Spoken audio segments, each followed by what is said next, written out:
ব্যাটিংয়ে নামলেই কাতুকুতু লাগে লিটন দাসের। টি-20তে করলেন টেস্ট ব্যাটিং। শ্রীলঙ্কায় এ কেমন কাণ্ড। বাংলাদেশের নতুন খেলোয়াড় সাইফুদ্দিন নাইম। প্রিয় দর্শক, শ্রীলঙ্কার বিপক্ষে প্রথম টি-20 ম্যাচে মাঠে নেমে আগে ব্যাটিং আসে বাংলাদেশ। শ্রীলঙ্কা টসে জিতে ফিল্ডিং এর সিদ্ধান্ত নেয়। আর শ্রীলঙ্কার বিপক্ষে প্রথম টি-20 ম্যাচে আগে ব্যাটিং এসে দুই ওপেনিং ভালো শুরু করেছিল। দলীয় পঞ্চম ওভারের শেষ বলে আউট হয়েছেন তানজিদ হাসান তামিম। দলীয় 47 রানের মাথায় তানজিদ তামিম নিজে 16 রান করে প্যাভিলিয়নে ফেরেন। অনডাউন আসা লিটন কুমার দাস খেললেন টি-20তে টেস্ট স্টাইলে ব্যাটিং, যেখানে লিটন কুমার দাস 11 বল খেলে মাত্র 6 রান করে প্যাভিলিয়নে ফিরেছেন।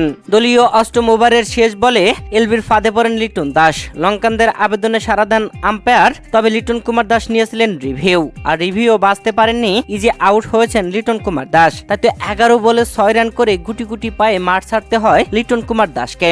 লিটন দাস আউটের পর পারভেজ হোসেন ইমন 22 বলে 38 রান করে দাসুন সানাকার হাতে ক্যাচ আউট হয়ে প্যাভিলিয়নে ফেরেন। ম্যাচের শুরুতেই টিভি স্ক্রিনে দেখা গেল বাংলাদেশের নতুন খেলোয়াড়ের নাম, যেই নামটা ছিল সাইফুদ্দিন নাইম। যদিও এই ম্যাচে বাংলাদেশের একাদশে আছেন মোহাম্মদ সাইফুদ্দিন ও নাইম শেখম, তবে টিভি পরিচালকদের ভুলে বাংলাদেশের একাদশে নাইম শেখের নামটা সাইফুদ্দিন নাইম লিখে প্রকাশ করা হয়।